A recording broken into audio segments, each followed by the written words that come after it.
So I got the Wesson DWX. This is the full size. They do make it in a compact size. I don't really care for the looks of the compact, although I would like to have it. They do make the compact with a rail, but good luck finding that thing.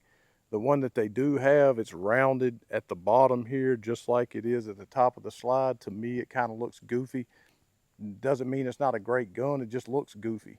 If you've watched the channel, you know I'm all about those aesthetics and OCD and all of that stuff. I got my glasses on, my prescription glasses, because dummy me, I come out here to the range always assuming there's going to be sun, and the only eye protection I bring is my shades. And that is not a good look when it's low light out here and I'm looking at targets against the contrast of these woods. And so I embarrassed myself a little bit with my DWX, the gun that ruined me. And that's what I told everybody. How did it ruin me? Well, it ruined me mostly with the trigger. But there's more to it than just that. So what happens is, humor me here, you go out, you buy a gun, you go in the store, you pull the trigger on it. You're like, hey, man, that's a pretty good trigger. You go out, you shoot it, man, that's a nice gun. Well, the next time you go back into the store, maybe you're looking at a more budget-friendly gun. Maybe you don't want to spend another $1,600, $1,700 on a gun. So you're looking along the budget-friendly. Well, now you're ruined. You already know what a good, awesome trigger's like, and you compare it to that one, and it just ruins other guns for you. So I put this away in the safe very intentionally, because I don't personally think that this gun is useful for carry. I don't think it's really useful for home defense. It can be used for home defense, but with a trigger that light, as you could see, maybe I'll put it up, maybe I won't, but you saw me double tap, or what some would say negligently discharge, where I pulled the trigger not meaning to. Sometimes I hit the target twice. That just speaks to how flat shooting it is and how well the recoil is controlled on this gun. But it just wasn't the trigger. It does have a nice flat face, serrated, skeletonized trigger in there. It does have a skeletonized hammer. It is a ambidextrous safety, and it is a tactical safety that stands off and protrudes forward a great deal, and it does positively snap into place. You know I'm a snob about that. Has a green fiber optic front sight, which is not my favorite. I generally pick up a red or an orange better. It does have a adjustable serrated blacked out rear sight, adjustable for elevation. It could be drifted if you wanted to put it in a vise and, you know, take a punch and tap it from left to right. You could certainly do that. It does have serrations across the top where it is dull to keep down on the reflection, which we do not obviously have out here today. You can drop the slide, you can manipulate the slide lock without adjusting your grip, and it does have a very tactical serrated mag release that does stick off enough for you to be able to drop it without adjusting your grip. Again, you know that I'm a snob about that. Sexy red aluminum grips on here.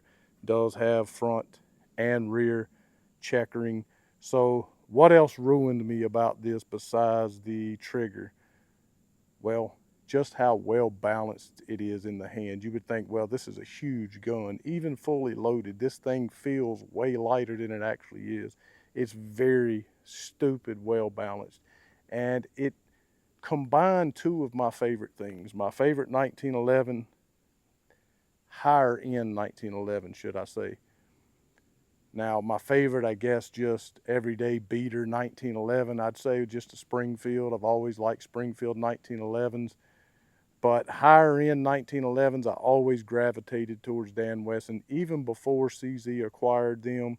But so it combined two of my favorite guns. My favorite, all-time favorite brand in CZ, and then my all-time high-end favorite 1911 Dan Wesson. So the lower here is a CZ 75 essentially, and the upper here is essentially a Dan Wesson 1911. No, it does not have a backstrap safety, which a lot of your higher end 2011s, which this is a double stack basically 1911 that does not have a backstrap safety, which a lot of your Atlas and higher end 2011s don't have those either. I don't care for them. Own a 1911, and a lot of times that's what will cause me to gravitate away from some 1911s, is just that backstrap, or I'm sorry, yeah, the rear grip safety that sometimes you just don't hit just right when you grip on it. So that's not there, but it feels just like a CZ75 when you're holding it in your hand. My favorite brand, one of my favorite guns, and then it's all Dan Wesson 1911 up top as well. So what else? You got two 19 round magazines here. So the magazines out of my other CZ75 variants, I think I popped one out of my P10F and put in here. So the magazine compatibility is phenomenal. So if you have other CZ magazines laying around, it will accept those. Front of the trigger guard is serrated. Maybe they could have made the trigger guard just a little bit bigger, you know, for being able to shoot a little bit better if you shot with gloves. So, you know, if I had a complaint about it, it would be that the trigger guard is a little bit small. Wish maybe it was a little bit bigger, but maybe more rounded like a traditional 1911. But again, it's not a deal breaker for me. I did double tap a lot. My wife did shoot this gun. She shot about 5 rounds and said, nah, that's not for me. You do need to practice with this gun. It's definitely not a beginner's gun. And again, just not something in its stock form that I would recommend carrying for defense. Again, just simply because of how light that trigger is. It really takes some practice to hone that in so that you're not double tapping that thing for sure.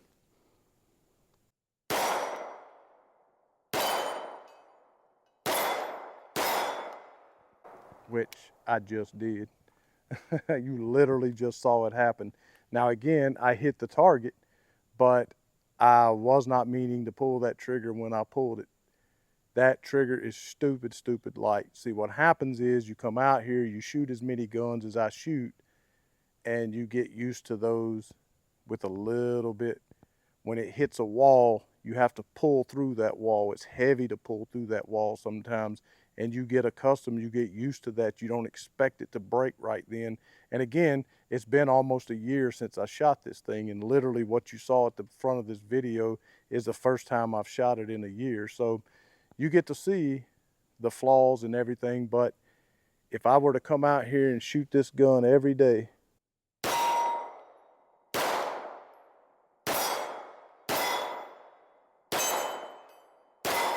promise you that it would be the most accurate gun in my safe. It would be one of the fastest guns in my safe. Not sure if it'd be faster than a staccato, but definitely would be one of the fastest guns.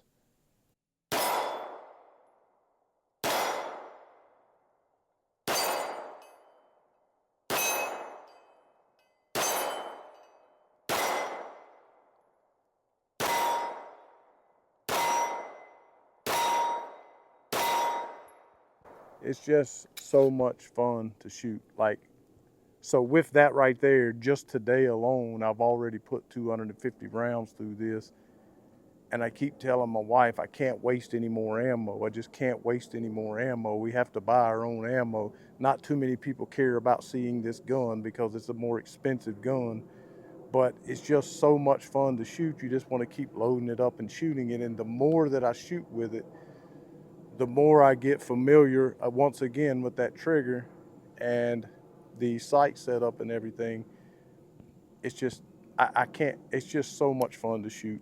Between the 250 today, I did do an original range review. The reason I'm out here doing this today is because someone commented on the tabletop I did and said range question mark. I'm like, sure, man. I went and tried to find it. No, I put it up 100%, but I couldn't find it. So I don't know if YouTube took it down unawares to me or if I accidentally erased it. I'm not really sure, but it's not there. So I'm out here again today doing another range review, talking a little bit about it. I hope I covered everything. It did come in a soft carry case, and it does have front and rear serrations. And you know, the mag well is flared a little bit, but not. It's not it's not a huge flared mag well like what you might see on like a Staccato or something like that. But again, I don't beat my guns up anyway, so I'm not out here fast loading or shooting competition. Likely never will. Just an average shot. But this will make you the professional that maybe you're not. Definitely, if you've wanted to go out and pick this up, again, not many people's going out picking this up like, yeah, this is going to be my EDC, baby.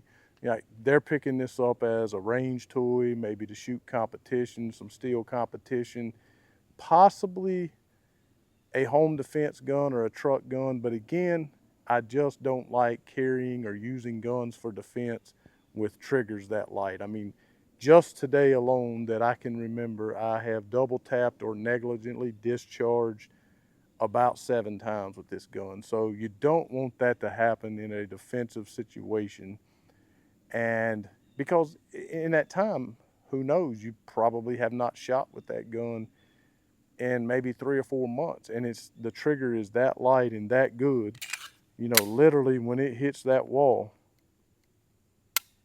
it's like almost no effort to pull through that and break that trigger. So you want to be careful with that. Anyway, go out, pick you up a Dan Wesson DWX. If anybody knows any place I can get one online, I typically will only buy brick and mortar, support my local shops. But if I can find one compact with the light rail like this here, man, that is a sexy looking gun, and I might would like to get my hands on that. I might would even carry that one if it's as accurate as this one. I might carry it for EDC, and if the trigger's as light as this one, I'll probably switch it out for a little bit lighter trigger. Anyway, I'm sorry, not a lighter one, a heavier trigger. My wife was like, wait a minute, what? But anyway, thanks so much for watching. Please consider going over and checking us out on Patreon. The 250 rounds that we put through here today, you do the math on that, about 22 cents a round. That ain't cheap. But anyway, you can help out. You can go over. Consider supporting us monthly on Patreon. As long as I can, I will call out the people that have currently decided to support us for $5 a month. It is Forrest, Daniel, and Justin. We appreciate you guys more than you know. Go over, check us out. Consider donating $5 a month. Trying to get a $10 tier. We're just trying to figure out how to do that, what that'll look like, some type of exclusive material, but we just don't know what that'll be just yet. But stay tuned for that. Check me out on Rumble. As always, the most important thing, more important to this gun, more important than anything, is that you know Jesus Christ is your Savior and know that you're going to heaven when you die. And as always, thanks for watching. Hit the thumbs up. Be sure to subscribe, and to God be the glory.